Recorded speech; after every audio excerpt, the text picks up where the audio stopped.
Na aula passada nós paramos aqui, né? Nós começamos a introduzir a importância e como que cada segmento do meu sistema digestivo vai atuar para o meu objetivo final, que é a absorção dos nutrientes do meu alimento, tá? Como eu falei anteriormente, o meu corpo não produz glicose, não produz proteína, não produz gordura, não produz nada. Eu preciso pegar tudo isso de fora e tudo isso vem na forma do quê? Na forma de alimento, tá? Então, esses alimentos eu também não consigo absorver direto da casca do pão o carboidrato que eu preciso, não consigo absorver direto de como o meu churrasco tá ali cortado da tábua a proteína que eu preciso, não consigo absorver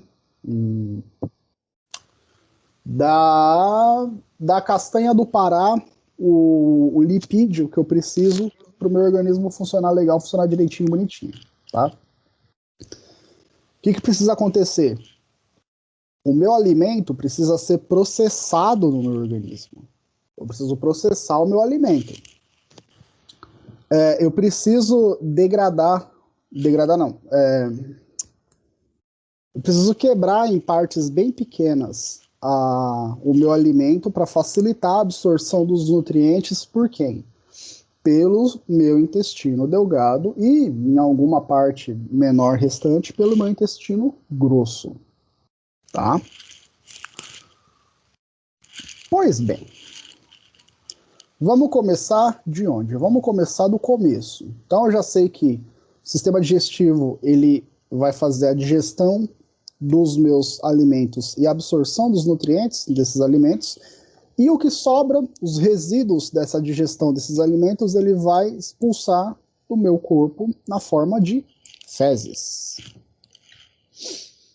Tá? Então vamos lá. Vamos lá. As principais funções desenvolvidas no meu sistema digestivo é movimentação do alimento pelo meu trato gastrointestinal, não é trato alimentar, é trato gastrointestinal. Primeira correção na nossa aula. Intestinal. Aí. Aqui a gente erra, mas a gente corrige na hora para não passar a informação errada. E eu tirei a apresentação, deixa eu colocar de novo. Pronto.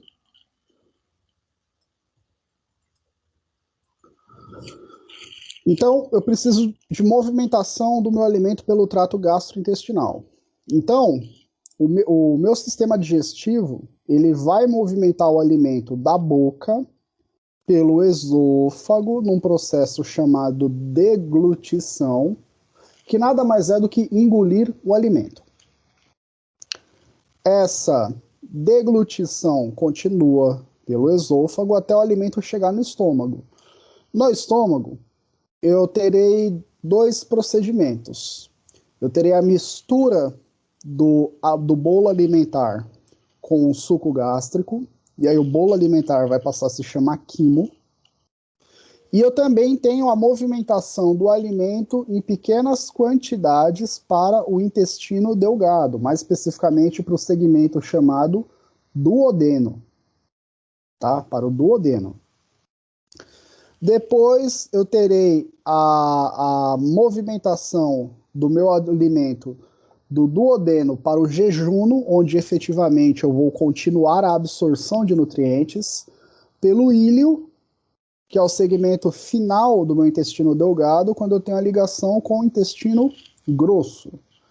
E o intestino grosso também vou ter a movimentação do alimento que eu consumi anteriormente por todo o intestino grosso, até chegar na fase final da minha digestão, que é no meu reto, que é quando eu vou fazer a defecação, quando eu vou colocar para fora todos os resíduos de alimento que eu não preciso e que eu não consigo mais tirar energia nenhuma de nada, tá?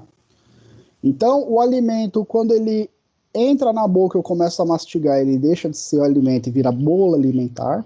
tá? Aqui fora ele é macarrão, hambúrguer, lanche, espetinho, aqui dentro é bolo alimentar. O bolo alimentar, quando ele chega no estômago e entra em contato com com o suco gástrico e se mistura ao suco gástrico, ele se transforma em quimo. E o quimo vai ser quimo por todo o trajeto do estômago para o intestino, até um determinado segmento do intestino grosso, perto já do reto, que aí o quimo vai se chamar bolo fecal ou fezes, que é o cocô que a gente faz periodicamente, colocando para fora os restos dos nossos alimentos.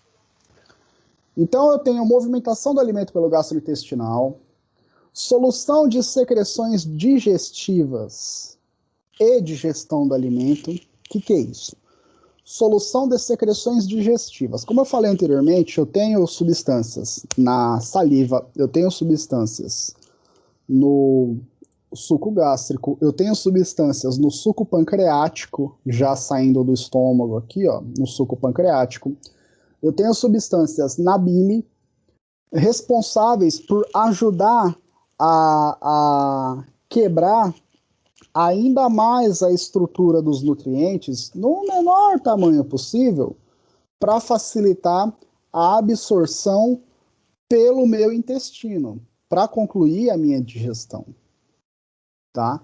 Então essas secreções digestivas elas são extremamente importantes para que eu possa deixar o nutriente na menor forma, na menor e melhor forma possível para o meu intestino absorver.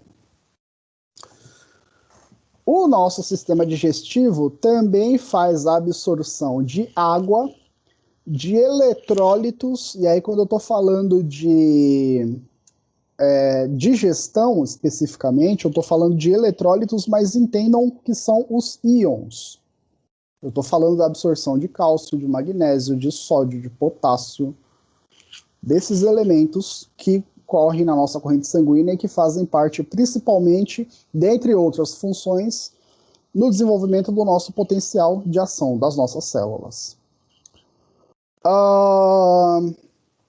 Circulação, transporte das substâncias absorvidas do meu alimento através da circulação sanguínea e da circulação linfática.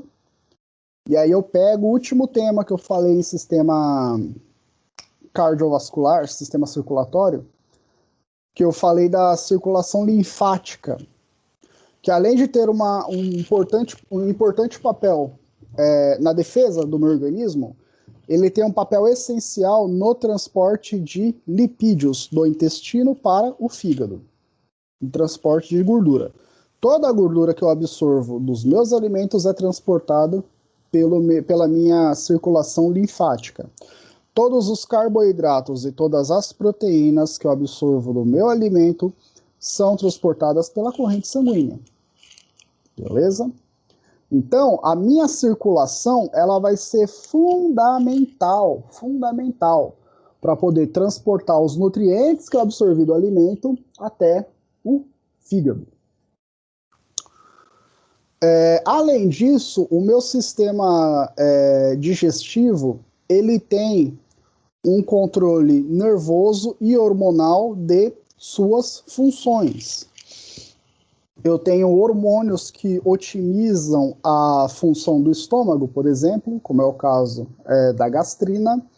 Eu tenho o sistema nervoso autônomo parasimpático atuando na otimização da função digestiva, tá? E aí lembrem que eu falei semestre passado que o sistema nervoso autônomo simpático é o nosso sistema utilizado para gasto energético quando eu estou fazendo atividade física, quando eu estou estressado.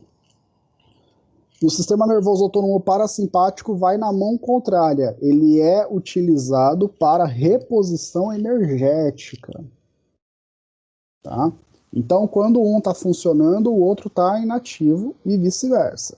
Quando o coração e o pulmão estão funcionando por ação do sistema nervoso autônomo simpático, os órgãos digestivos não são estimulados pelo sistema nervoso autônomo parasimpático.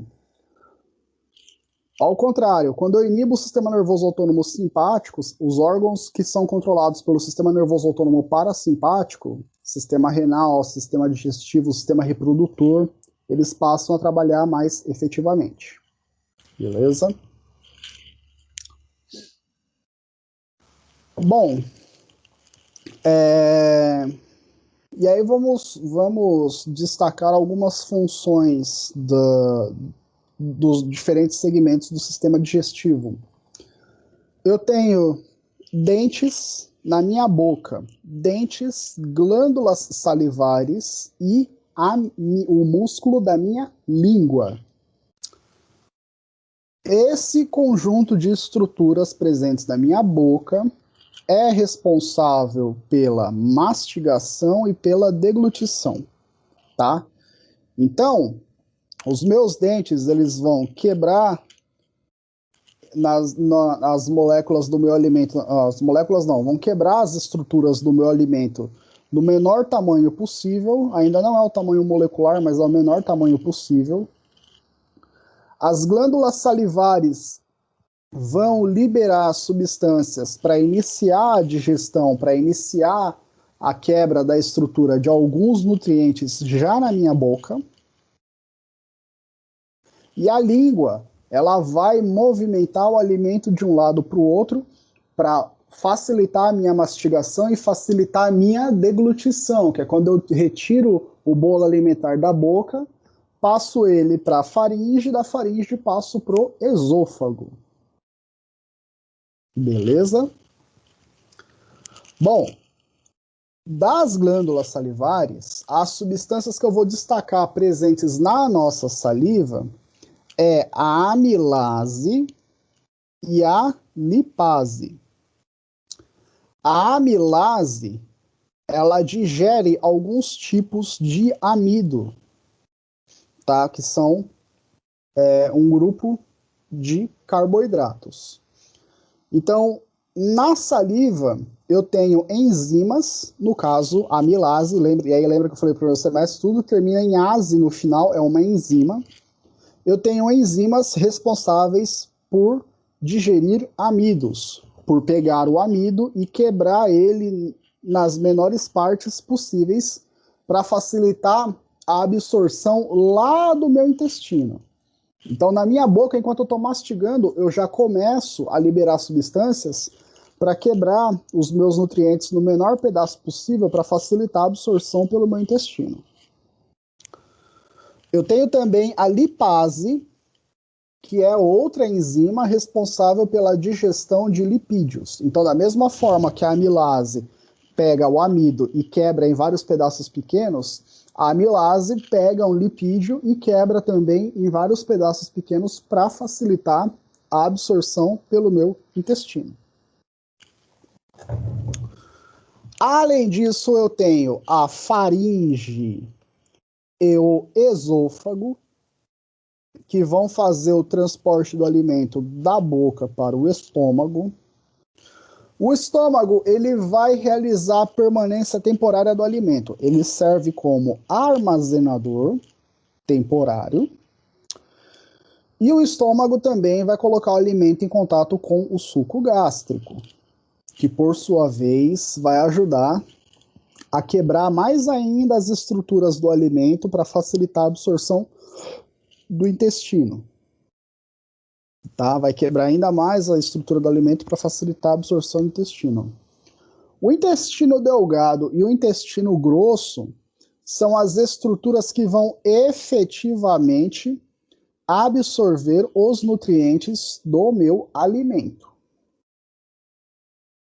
Tá? Principalmente intestino delgado para absorção de proteínas, lipídios e carboidratos. E o intestino grosso para absorção de água, eletrólito e formação do bolo fecal. E aí, formado o bolo fecal ao final do intestino grosso, eu faço a minha defecação. Eu vou no banheiro e faço o meu cocô.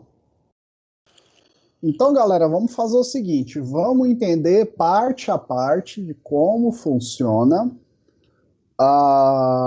o meu processo digestivo. Vamos começar da mastigação na boca, E vamos passar para outros segmentos, parte a parte, devagar, para seguir certinho o trajeto do alimento no meu sistema digestivo.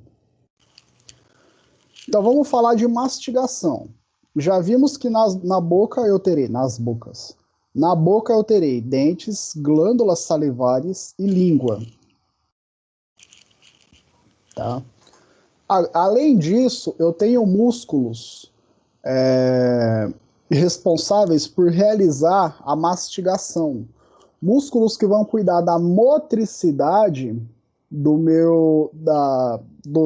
da minha mandíbula sob o meu maxilar. Sob, abaixo. Da mandíbula, da movimentação da mandíbula junto ao maxilar. Mais correto falar assim. Eu preciso de músculos para movimentar a minha caveirinha aqui embaixo, a minha mandíbula, para que eu possa bater ela de encontro ao maxilar e, consequentemente, para que eu possa fazer a mastigação. Beleza? Então vamos lá. O reflexo da mastigação. A nossa mastigação, ela é um reflexo. Ela corresponde a uma resposta nervosa involuntária. Eu dou o comando motor para a minha boca começar a fazer a mastigação, tá? Só que o processo de mastigação, ele ganha um mecanismo, eu não diria autônomo, porque senão a gente ia mastigar a nossa língua excessivamente, mas ele ganha um mecanismo reflexo. Ele acontece de maneira automatizada além da minha vontade. Então eu quero mastigar, eu vou mastigar com segurança, mas o processo de mastigação não vai compreender comandos totais e puros, simples, provenientes do meu cérebro para minha boca. Boa parte da resposta muscular é reflexa. Eu tenho um estímulo e esse estímulo gera uma outra resposta a esse estímulo inicial. Então vamos entender como que esses estímulos conversam entre si. Eu vou começar a comer. Né? Hoje é sexta-feira, tá todo mundo com o iFood ligado. Vou pedir o meu alimento. Vou pedir a minha comida, o meu espetinho, a minha porção, a minha pizza, o meu lanche, né? Qualquer alimento que seja.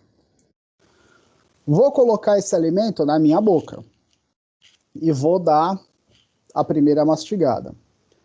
Então eu tenho a presença do alimento ou do bolo alimentar já na minha boca. Lembrando que o alimento ele é alimento fora da minha boca, pois na boca vira bolo alimentar. Com o bolo alimentar na minha boca, eu tenho inibição reflexa dos músculos mandibulares. O que isso quer dizer? Quando eu coloco a comida na boca, de maneira reflexa, ou seja, em resposta a colocar a comida na boca, os músculos que controlam a minha mandíbula, eles relaxam. E aí a minha boca abre. Né? Nós não damos especificamente o comando de abrir a boca para comer. Quando eu começo a minha alimentação, eu estimulo uma inibição dos músculos mandibulares e a minha boca abre. Quando a boca abre, a mandíbula se abaixa, eu coloco o alimento na minha boca. Quando a mandíbula abaixa por essa inibição dos músculos mandibulares, eu tenho um reflexo de estiramento dos músculos mandibulares. Automaticamente, com o reflexo de estiramento dos músculos mandibulares, esses músculos contraem. Então, se inibido, a minha boca abriu, quando a minha boca abre, eu estiro o músculo, dou um estímulo no músculo e faço com que ele contraia. E aí a minha boca fecha.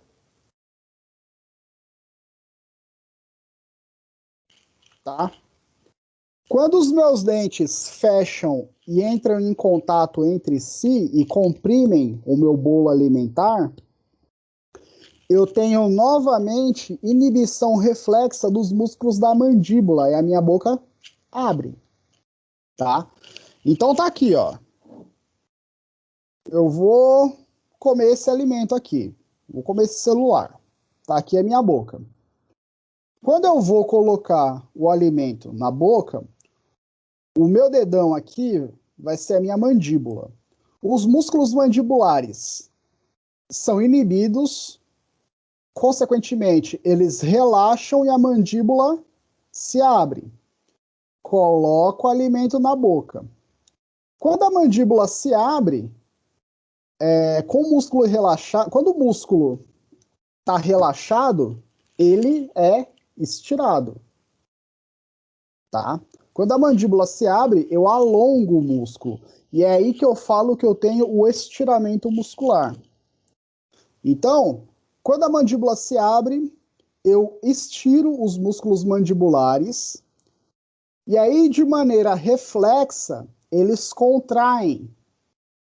Quando eles contraem, eu tento, na verdade, colocar em contato a minha mandíbula diretamente com o meu maxilar, ou os dentes da mandíbula com os dentes do maxilar, e os meus dentes se fecham. Quando os meus dentes se fecham, eu tenho um estímulo para inibição reflexa da mandíbula. Minha boca abre.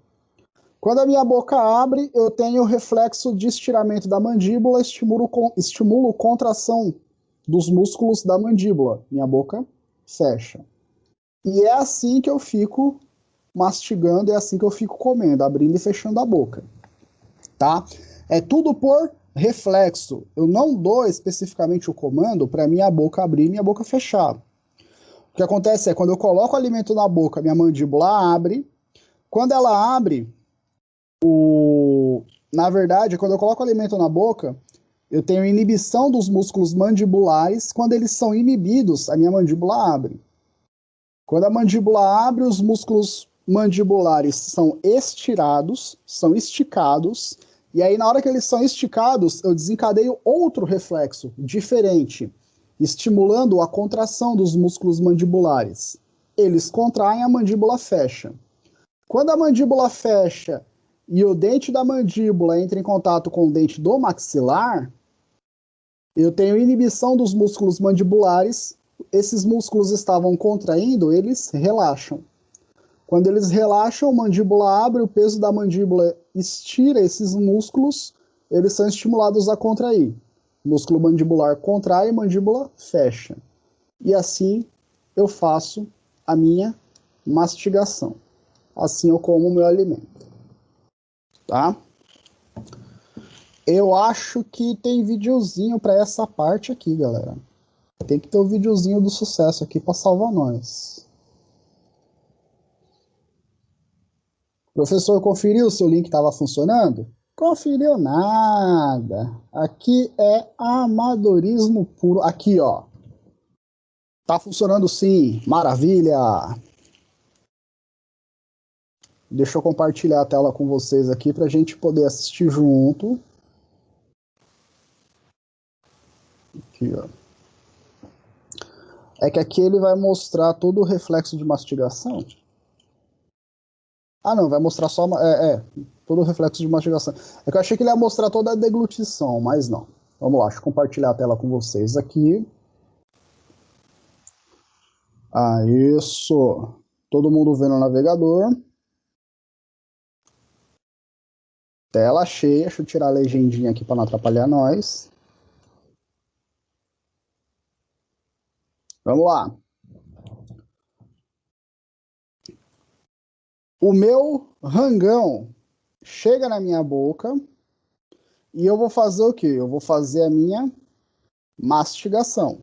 Aqui ele vai mostrar a deglutição, mas a deglutição a gente volta nesse pedaço num outro momento. Vamos primeiro tentar entender a mastigação, tá?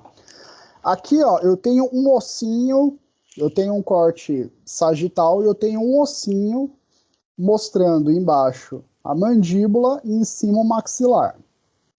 O reflexo da mastigação se dá pela interação dessas duas estruturas, mandíbula e maxila. Tá? Engolir. Deixa...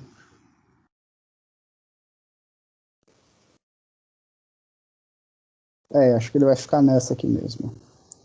Ó, é que não dá para eu pôr numa velocidade... Dá para eu pôr numa velocidade mais lenta? Velocidade de reprodução. Ah, dá para pôr numa velocidade mais... Deixa eu colocar meio, para ver se vai ficar muito lento. Ah, não, fica perfeito. Ó, aqui, ó, é o seguinte. O alimento chega... Deixa eu colocar menos até. Vai ficar slow motion. O alimento chega, a minha boca abre, tá? Como que a minha boca abre? Os músculos mandibulares, eles são inibidos, eles relaxam, e quando eles relaxam, a minha mandíbula se abaixa. O alimento entra na minha boca, certo? Quando o alimento entra na minha boca e os músculos e a minha mandíbula se abaixa, a minha mandíbula tem um peso, o peso do próprio osso. Quando ela abaixa, ela estica os músculos mandibulares que estavam relaxados. Quando ela estira esses músculos, o músculo responde de maneira reflexa, de maneira automática. Ele responde como? Ele responde contraindo. Quando esse músculo contrai, ele está inserido na mandíbula. Então, se ele contrai, ele puxa a mandíbula junto com ele. E aí, nessa que ele puxa a mandíbula junto com ele, a minha mandíbula, que estava abaixada, se eleva novamente, entrando em contato com o meu maxilar, tá? Ó, e é aí, ó, que eu entro em contato com o maxilar. Então, o meu reflexo de mastigação vai ser esse o tempo todo. O alimento entra na minha boca, os músculos mandibulares são inibidos, a minha mandíbula se rebaixa. Quando ela se rebaixa, ela estira esses músculos mandibulares que estão inseridos nela e, em resposta, eles contraem. Quando eles contraem, eles tracionam a mandíbula para cima em direção ao maxilar.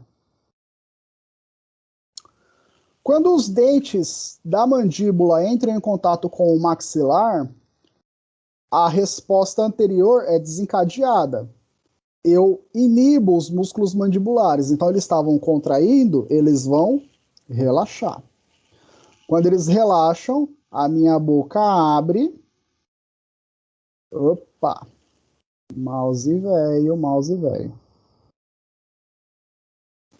Ó, vamos lá. Minha boca abre. Quando a minha boca abre, eu estiro novamente os músculos mandibulares e estimulo eles a contrair. Eles contraem, tracionam a mandíbula, a boca fecha.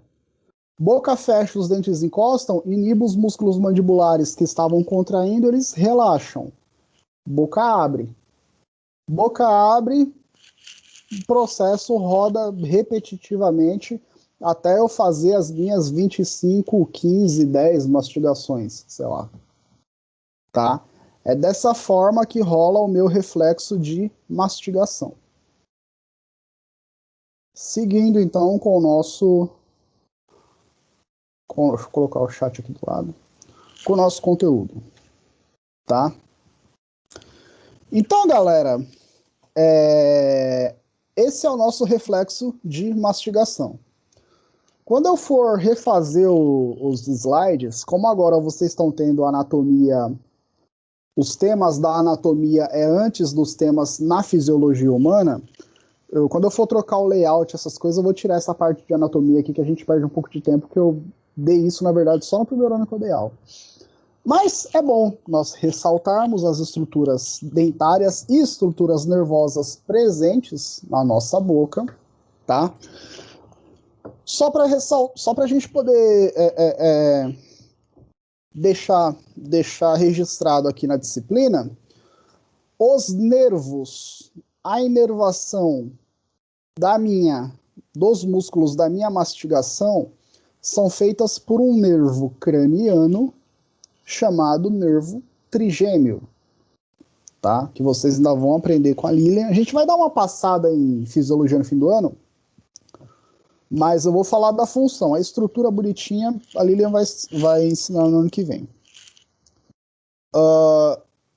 Então, o sistema nervoso que controla os músculos da mastigação o trecho desse sistema nervoso é um nervo chamado nervo trigêmeo, tá? O controle da minha mastigação vai acontecer nos núcleos do meu tronco encefálico, que é uma estrutura que nós vimos bem de leve no semestre passado, que nós vamos ver melhor em neurofisiologia. Mas só para a gente saber que é no tronco encefálico que eu tenho o controle da mastigação, o controle da ação do nervo trigêmeo sobre a motricidade da mastigação. A lipase e a amilase, elas agem na superfície do alimento mastigado, tá? Então, como eu falei para vocês, a degradação... Eu tô usando o termo degradação, mas não é bem degradação, porque degradação envolve um processo químico mais complexo. A destruição estrutural do meu alimento, destruição estrutural do interior. A destruição estrutural do meu alimento, quando eu quebro o meu alimento em vários pedacinhos, começa na minha boca. A lipase e a amilase, elas dão suporte à mastigação. O que isso quer dizer? A lipase e a amilase, elas começam, no caso da amilase, começa a quebrar a estrutura do amido, e a lipase começa a quebrar a estrutura dos lipídios, mas ela não faz a quebra total no tamanho que eu preciso para o meu intestino digerir. Eu começo a fazer isso na mastigação, continuo no estômago e no duodeno. Só que assim, quanto mais eu consigo mastigar o alimento, mais essas enzimas presentes na saliva vão quebrar essas estruturas e, consequentemente, vão facilitar a nossa digestão. Beleza? Então é por isso que o pessoal pega no pé da galera para mastigar comida direito, para não pegar, engolir, mandar embora. O estômago vai fazer o trabalho dele? Vai. O intestino vai fazer o trabalho dele? Vai. Só que quem começa a quebrar a estrutura alimentar de maneira significativa são os nossos dentes durante a nossa mastigação. Quanto mais eu mastigo o alimento, mais a saliva começa a agir para quebrar o carboidrato e o lipídio em tamanhos necessários para que eu possa absorver no intestino. Quanto mais eu mastigo o alimento, eu facilito o trabalho do estômago, facilito o trabalho do intestino e a minha digestão acontece mais rápido. Eu consigo absorver melhor os nutrientes, absorver numa quantidade maior e eu absorvo mais rápido. Bom, agora então vamos falar de deglutição. Vamos falar o que acontece quando eu engulo o meu alimento. Eu já sei o que acontece quando eu mastigo, agora vamos tentar entender o que acontece quando a gente engole o nosso alimento. Tá? A deglutição tem um estágio voluntário e um outro estágio que vai atuar de maneira autônoma. O estágio voluntário... nessa imagem tá dando pra gente ver um pouco aqui, mas depois vai ter videozinho. No estágio voluntário, o alimento ele é comprimido e empurrado para trás pela língua. ele é comprimido e empurrado para trás contra o nosso palato, tá? Contra a parte superior da nossa boca. Então, o que, que a língua faz? Eu tô aqui mastigando o meu alimento. A língua, quando eu engulo, ela pega o alimento, ela joga para cima e para trás, para esse alimento descer pela minha glote, passar pela minha faringe e ir para o esôfago, tá? O controle da língua na deglutição é voluntário. Eu faço porque eu quero, porque o meu cérebro mandou sob minha ordem. Sob minha ordem, tá? A continuidade da minha deglutição, ela não é voluntária, ela é involuntária. Mas o estágio voluntário, quando eu faço a movimentação da língua na minha boca do alimento, jogando ele para trás para eu começar a engolir, esse movimento é voluntário. Agora eu tenho o estágio faríngeo da minha deglutição. Tá? Qual que é o estágio faríngeo? Depois do estágio voluntário, quando a minha língua movimenta o alimento para a região superior do palato e para trás, na minha boca, em direção à faringe, na faringe em diante, eu tenho todo um trabalho autônomo, tá? Todo um trabalho involuntário acontecendo.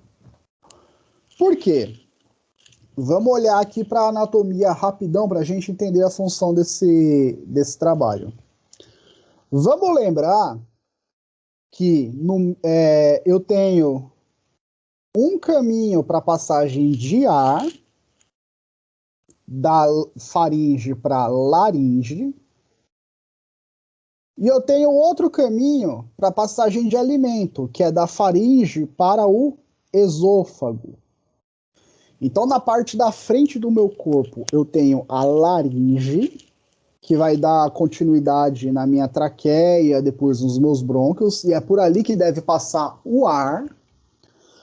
E na parte posterior, eu tenho o esôfago. A faringe ela é ligada ao esôfago e o alimento passa pelo esôfago. Tá? Ele passa pela glote, eu tenho a abertura das cordas, tensionamento das cordas vocais, a abertura da glote, passa da minha boca para a minha faringe e da faringe segue para o esôfago. Tá? Aqui também eu terei uma sequência de eventos acontecendo. E aí eu tenho que destacar algumas estruturas. O palato duro é o teto da minha boca, a parte de cima da minha boca. E eu tenho também aqui o palato mole, que é uma região que separa a minha boca das vias aéreas superiores aqui na minha cavidade nasal. Tá? Eu tenho uma regiãozinha aqui que separa, tem uma regiãozinha aqui ligando a boca, a cavidade nasal, separada por essa estrutura chamada palato mole. Palato mole. Tá? E aí eu tenho uma regra na minha deglutição. O alimento não pode ir para parte nenhuma do sistema respiratório. Se for para lá, vai dar ruim. Não pode ir. Ele tem que ficar só no trajeto do sistema digestivo. Se for para algum pedaço do sistema respiratório, dá ruim. Sei lá, em alguma situação na vida, alguém viu sair do nariz um arroz. Esse grão de arroz saiu porque em algum momento o palato mole falhou e na deglutição o grão de arroz escapou aqui pelo meu nariz. É nojento, mas pode acontecer. Tá? Agora, o alimento, em hipótese alguma, pode descer pela laringe e pela traqueia. Ele vai obstruir, ocluir, ele vai entupir as minhas vias aéreas. E aí eu não vou conseguir respirar e vai ser um Deus nos acuda. Tá? Eu vou ter fechamento das vias aéreas se o alimento descer errado. Então eu preciso de uma série de atores atuando para poder abrir e fechar os portões certos para o alimento passar. Então vamos lá. Quando eu começo o estágio voluntário da deglutição, A língua joga o alimento para cima, aqui em contato com o palato duro e, consequentemente, com o palato mole. E o palato mole, ele é estimulado a ser empurrado para cima aqui, ó, fechando a cavidade nasal e evitando o fluxo de alimento em direção à cavidade nasal, para que não escape nenhum grãozinho de arroz e feijão e vá para o meu nariz, tá? Então, quando eu começo a fazer, eu faço o estágio voluntário da deglutição, a língua joga o alimento para cima no palato duro e para trás. Nesse momento, o palato mole ele é empurrado superiormente e ele fecha essa cavidade entre o nariz e a boca, tá? Além disso, eu também terei algumas estruturas chamadas pregas palatofaríngeas, que serão empurradas medialmente, gerando uma abertura na parte de trás da faringe, tá? Então eu vou ter aqui a minha faringe. Quando o palato mole ele é empurrado superiormente e fecha a cavidade nasal, algumas estruturas da palatofaríngeas elas são empurradas medialmente e aqui eu tenho a abertura de uma fenda, a abertura de um buraco na minha faringe para o alimento passar por esse buraco, passar por essa fenda, passar por esse caminho. Tá? Como eu falei anteriormente, aqui, ó, um pouco acima da epiglote, eu tenho a glote, eu tenho a região onde as minhas cordas vocais estão localizadas.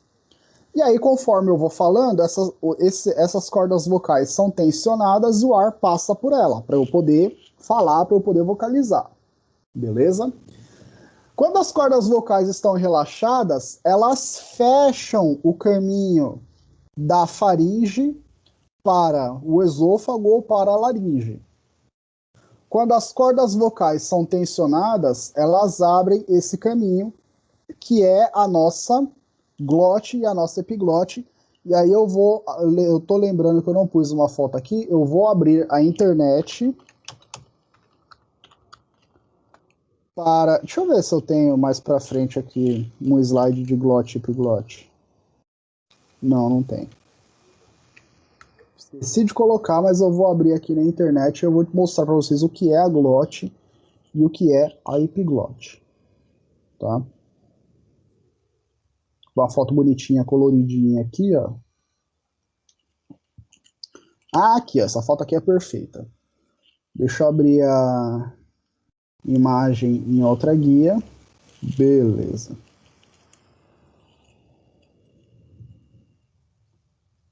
Compartilhamento da tela, porque depois eu vou ter que abrir para colocar vídeo aqui para vocês para mostrar. Ó, é aqui, ó. Ó, um pouco abaixo da epiglote, aqui, ó, na minha lateral, eu tenho essas estruturas chamadas cordas vocais. Quando elas estão tensionadas, quando eu estou falando, quando eu vou respirar, elas abrem um espaço, tá? Esse espaço divide a região, a minha palatofaringe, a região superior da faringe, da região inferior, que vai dar continuidade ou para a laringe ou para o esôfago, tá? Esse buraco que se abre aqui, ó, pelas cordas vocais, eu chamo de glote. Glote. Eu chamo de glote, tá? Então, quando as cordas vocais estão relaxadas, a glote se fecha. Quando elas estão tensionadas, contraídas, a glote se abre, tá? A glote se abre quando eu estou falando, quando eu estou respirando, quando eu estou me alimentando. Eu estimulo a abertura da glote. Beleza? Então, essa aqui é a nossa glote. Beleza. Então, quando eu tenho a abertura da parte posterior da faringe, a glote se abre, as cordas vocais tensionam uma estrutura chamada laringe, tá? A laringe ela é elevada para cima e para frente. Com isso, deixa eu continuar aqui. A minha epiglote, ela é projetada inferiormente. Para fechar esse canalzinho aqui, ó, essa abertura aqui para a laringe, ela é fechada quando eu faço tensionamento das cordas vocais. A laringe é elevada superiormente e a epiglote ela é rebaixada, fechando o caminho da minha via respiratória e deixando aberto apenas a região da faringe para o esôfago, tá? Então vamos imaginar que eu tenho um portão e esse portão eu consigo movimentar ele para dois lados diferentes. Quando eu quero respirar, eu fecho a região do esôfago e deixo a região da laringe aberta para ligar com a faringe. Quando eu estou comendo, eu faço esse mecanismo que eu acabei de descrever. Eu fecho a região da laringe e deixo só a região da faringe ligada com o esôfago, tá? Então, durante a minha deglutição, a epiglote é projetada inferiormente, a laringe superiormente, eu fecho o canal respiratório e o alimento maroto vai passar aqui por trás, da faringe para o esôfago. E aí, assim, quando o alimento passa para a faringe e para o esôfago, vamos lembrar que eu tenho a presença de músculo liso nessas estruturas, e esse músculo liso, como todos os nossos músculos, faz o quê? Faz contração. E é aquela contração marota que eu falei na aula passada, aquela contração leve que só vai dando o delineamento, o transporte do meu alimento pelo meu sistema digestivo. Essa contração é chamada peristalse, tá? Então, o alimento ele não escorrega pelo meu sistema digestivo, ele vai sendo conduzido pela faringe, da faringe para o esôfago, e do esôfago eu também continuo essa condução por esse movimento de contração do músculo liso nessas estruturas, especificamente chamada peristalse. É uma contração leve para movimentação do meu bolo alimentar.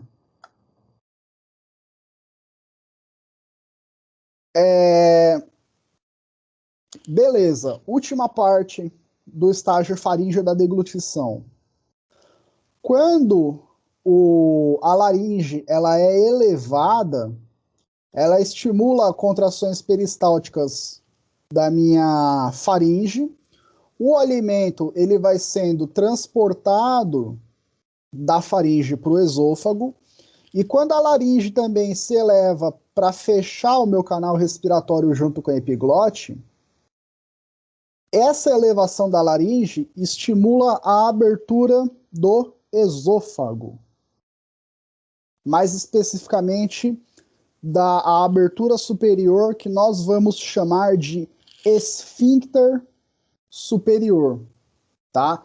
Então, quando a laringe se eleva, o meu esôfago entende o quê? Que está vindo alimento.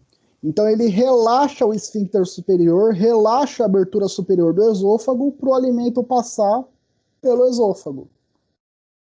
E aí, dali, seguir para o estômago, tá? Bora de vídeo. Bora de vídeo.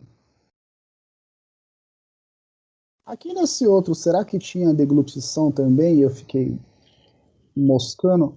Ah, caramba, o vídeo não está disponível. Ah, mas isso aqui eu resolvo rapidinho. Sua animation. Só em food animation. Isso aqui eu resolvo rapidinho. Naquele vídeo lá, será que continua falando do... Ah, fala aqui, gente. Fala assim, ó. Fala assim. Ah, não vai precisar de outro vídeo, não. Aê, salvamos a aula, salvamos a noite. Aqui, ó, aqui fala assim. Ó, quando eu tô fazendo a minha deglutição, Nossa, mas tá na velocidade mínima. Deixa eu colocar na velocidade normal para eu me localizar aqui. Ó. Reflexo de mastigação. Beleza.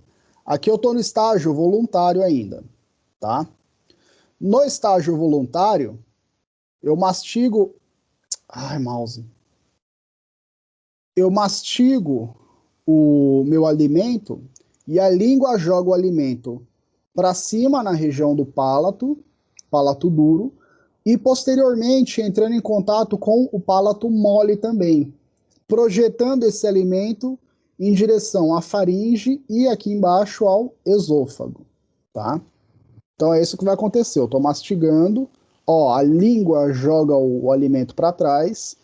Quando o alimento passa pelo palato, percebam que o palato mole já fecha a região entre a cavidade nasal das vias aéreas superiores e a minha boca, para impedir que o alimento faça o quê? Para impedir que o alimento escape para a minha cavidade nasal. Também podendo provocar oclusão da minha via respiratória e atrapalhar a minha respiração. Ó, quando o alimento está nessa situação, eu tive fechamento do palato mole, eu tenho abertura das pregas palatofarigias, e eu tenho uma maior abertura da minha faringe, para o alimento passar pela minha faringe, tá? Aqui também, você vai mostrar a resposta nervosa, a gente não vai entrar nisso agora.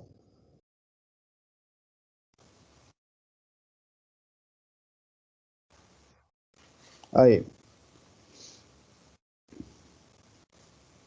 Vamos lá, vídeo. Cadê a parte que eu quero que se... Aqui, ó. Aqui, ó. Ah, mouse. Que briga para mexer com o mouse. Ó, beleza. Então aqui, ó, a língua movimentou o alimento para cima e para trás. O palato mole fecha a cavidade nasal com a cavidade bucal. As pregas palatofaringianas são abertas para aumentar o diâmetro da minha faringe para a passagem do alimento, tá? Nesse momento, aqui não vai aparecer, mas aqui embaixo da epiglote, aqui, ó, essa pontinha epiglote, aqui embaixo eu tenho as cordas vocais. As cordas vocais se abrem quando eu estou respirando, quando eu estou falando e quando eu estou comendo. Tá? Pela respiração para a passagem do ar e quando eu estou comendo para a passagem do alimento. Então as cordas vocais são tensionadas. Quando elas são tensionadas, quando elas contraem, eu tenho a abertura da glote. Eu abro uma divisória da boca com o restante da faringe e o começo do esôfago. Tá? Nesse momento, ó, percebam que, deixa eu só voltar só um pouquinho. Ó, a minha laringe tá aqui embaixo, ela será elevada superiormente, e a minha epiglote, esse é elevado, superiormente, ela será elevada, e a minha epiglote será rebaixada. E elas duas, assim como o palato mole fechou aqui em cima o canal das vias respiratórias com a boca, essas duas estruturas também vão fechar o meu canal respiratório. Para quê? Para que o alimento passe só da faringe para o esôfago. Ó, rebaixamento, ó, rebaixou. Rebaixamento da epiglote, elevação da laringe, fecho a via respiratória. Nesse momento, quando a laringe se eleva, eu relaxo o esfíncter, a abertura superior do esôfago. O esôfago ele tem um gargalo em cima e um gargalo embaixo, que são os esfíncteres. Quando a laringe é projetada superiormente, o gargalo de cima, o esfíncter superior, se abre. E aí eu consigo ter a passagem do alimento da faringe para o esôfago. Tá? E eu estou fazendo esse destaque por quê? Porque é o esôfago que vai fazer o transporte do alimento até o estômago. E aí percebam, a epiglote e a laringe vão fechar a minha via respiratória até que o alimento passe por completo. Depois que o alimento passar, a laringe se rebaixa e a epiglote se eleva novamente, tá? Aqui, no finzinho, não está aparecendo no vídeo, mas no próximo vai aparecer, eu tive a abertura do esfíncter superior do esôfago, e aí todo o canal do esôfago começa a fazer peristalse. Começa a fazer um movimento de contração leve, segmentada, parte a parte do esôfago, para quê? Para conduzir o alimento até o estômago, para transportar o alimento até o estômago. Beleza? Vamos ver se ele vai repetir. Não, não vai repetir. Então, ó, fase voluntária, a língua joga o alimento superiormente contra o palato duro e posteriormente também contra o palato mole. Palato mole, ele é elevado fechando a abertura das vias aéreas para a boca, e a língua, consequentemente, projeta posteriormente o alimento em direção à faringe. A faringe é estimulada a promover a abertura das pregas palatofaríngeas para aumentar o diâmetro da faringe para que o alimento passe tranquilamente. Nessa hora, eu tenho aqui, ó, as cordas vocais aqui, ó. Eu tenho tensionamento das cordas vocais, abertura da glote, e quando as cordas vocais são tensionadas, eu elevo a minha laringe e rebaixo a minha epiglote, fechando o meu canal respiratório, ao passo que eu promovo a abertura do esfíncter superior do meu esôfago para que o alimento flua da boca para a faringe, da faringe para o esôfago, tá? E aí o alimento escorrega para o esôfago. Quando ele passa para o esôfago já está com o esfíncter superior aberto, eu começo a fazer peristalse para conduzir esse alimento pelo esôfago até o estômago. Motilidade esofágica. Como eu falei para vocês, essa estrutura que faz a ligação da boca, né, da faringe, mas da boca com o estômago, chama-se esôfago. Esôfago. E o esôfago, por sua vez, vai fazer a ligação e o transporte do meu bolo alimentar da boca para o estômago. Essa é a única função do esôfago. Em condições normais, onde ele esteja fazendo peristalse, onde ele consiga transportar o alimento do ponto A ao ponto B. Tá? Quando o alimento chega no esôfago, o esôfago ele vai fazer contrações peristálticas, no caso, contração peristáltica primária, que é uma contração para conduzir o meu alimento até o meu estômago. Como eu falei para vocês, o esôfago ele tem dois gargalos, duas entradas. Eu tenho o esfíncter esofágico superior e o esfíncter esofágico inferior, tá? O esfíncter esofágico superior é responsável por permitir a passagem do bolo alimentar da boca para o esôfago, e o esfíncter esofágico inferior, consequentemente, permitir a passagem do alimento do esôfago para o meu estômago. Beleza? Então, o que vai acontecer? Quando o bolo alimentar chega no esôfago, ele vai fazer peristalse, a contração peristáltica primária, para conduzir esse alimento do esfíncter esofágico superior até o esfíncter esofágico inferior, tá?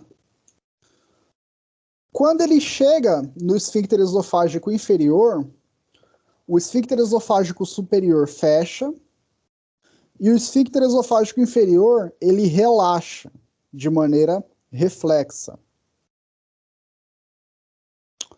Quando o esfíncter esofágico inferior relaxa, eu continuo a minha peristalse e o meu alimento ele entra no meu estômago. Quando o alimento entra totalmente dentro do estômago, esfíncter esofágico inferior se fecha. Para quê?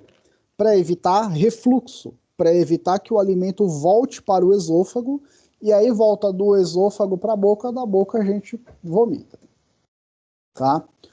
Então, os esfíncteres no esôfago terão essa função e é uma função importantíssima, uma função primordial. Eles permitem a passagem do alimento em direção ao estômago e eles também inibem o refluxo do alimento para a boca ou o refluxo do alimento do estômago de volta para o esôfago. Tá? Então, essa é a função do nosso esôfago. É a função de condução do nosso alimento até o estômago. Então, quando eu faço a deglutição, relaxo o esfíncter superior, o alimento passa para dentro do esôfago, acontece a peristalse, o alimento é conduzido até o esfíncter inferior, o esfíncter esofágico superior se fecha e o inferior se abre, relaxa. O alimento sofre nova peristalse para passar do esôfago para o estômago, e aí, quando passa para o estômago, o esfíncter esofágico inferior se fecha, para evitar que o alimento volte de novo para o esôfago. E aí esse processo vai continuar no estômago. Vamos falar então do estômago, né? O estômago vai ter uma função primordial na nossa digestão, como todas as estruturas, para a quebra da estrutura do alimento e também para armazenamento do alimento enquanto eu estou fazendo a sua digestão, né? Quando nós costumeiramente, popularmente falamos que nós estamos com a barriga cheia, nossa, eu tô com a barriga pesada. Depois que a gente come, quer dizer que o estômago está ocupado com alimento. O estômago vai estar ocupado com alimento. Tá? Então, funções do estômago. Armazenamento desse alimento, tá?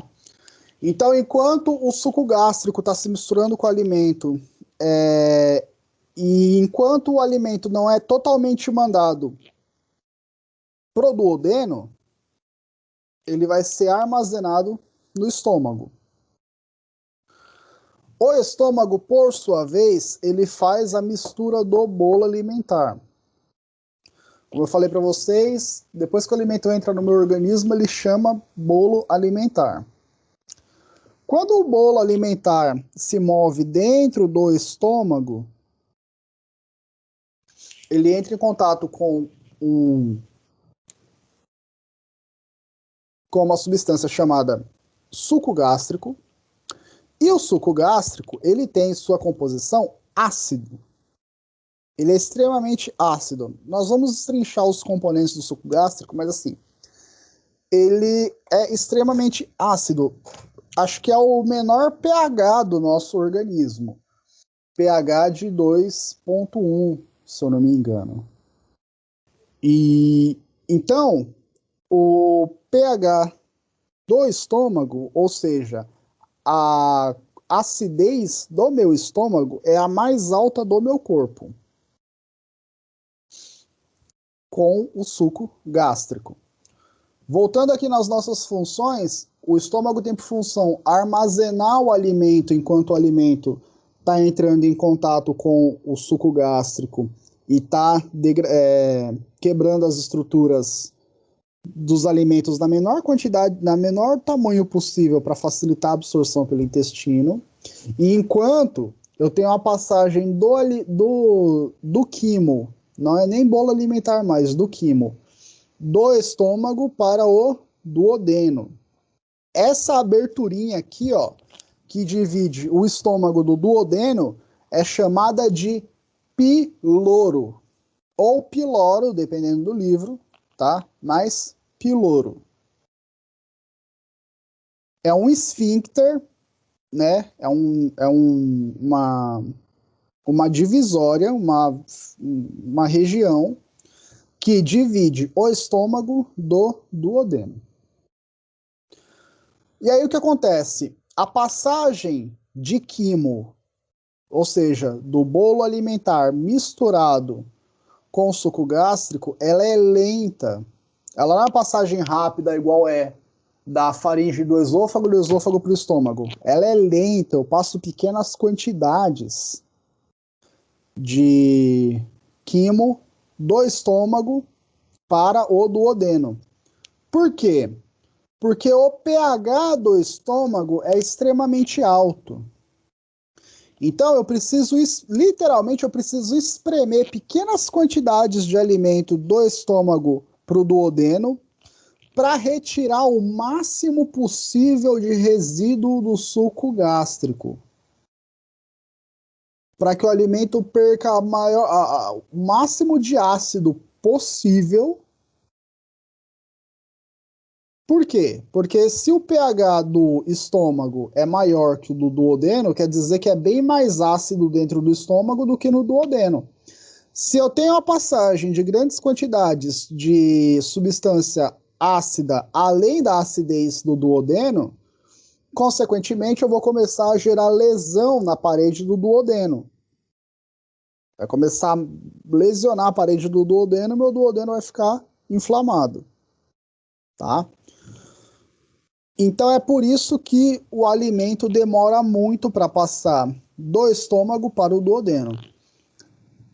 E é por isso que eu tenho esse esvaziamento lento, tá? E aí quando eu falo duodeno, gente, eu já estou falando, claro, vocês já estudaram isso, eu estou falando do primeiro segmento do intestino delgado, beleza? E aqui eu tenho algumas estruturas que eu vou destacar no meu estômago. Eu tenho o piloro, o canal pilórico, que é por onde o meu alimento vai entrar em contato para ser esvaziado pelo piloro. O corpo, região central do meu estômago, que é onde o bolo alimentar entra em contato com o suco gástrico e vira quimo. E o fundo do meu estômago, tá? Que é a região onde eu vou armazenar o alimento enquanto eu passo todo ele pelo piloro para o duodeno, tá? Então vamos imaginar, eu comi uma pratada de arroz com feijão, mastiguei o arroz com feijão, mandei para minha barriga, que é o que eu vou fazer daqui a pouco.